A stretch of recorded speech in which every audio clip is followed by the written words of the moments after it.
গত দুদিন ধরেই আলোচনায় রয়েছেন কাঞ্চন মল্লিক। কারণটা ভোট প্রচার।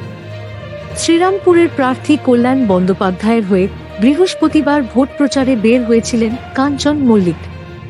সেদিন প্রচার গাড়ি থেকে কার্যত অপমান করে নামিয়ে দেওয়া হয় কাঞ্চনকে। কল্যাণবাবুর নির্দেশে গাড়ি থেকে নামতে শেষময় বাধ্য হয়েছিলেন উত্তরপাড়ার বিধায়ক। সাংসদের আচরণে আহত হন কাঞ্চন।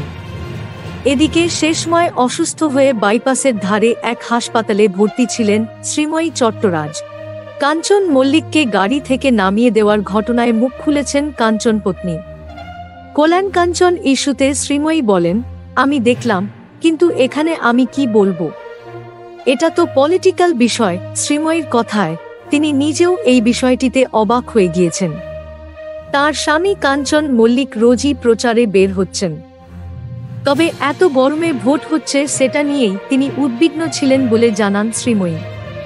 শ্রীময়ীর কথায় এই ঘটনাটা কেন হলো কি জানি, খুবই দুর্ভাগ্যজনক বিষয়।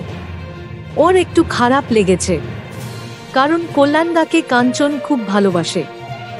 শ্রীময়ী জানান, সত্যি বলতে কি কল্যাণদা ছিলেন বলেই আমাদের বিয়েটা সম্ভব হয়েছে।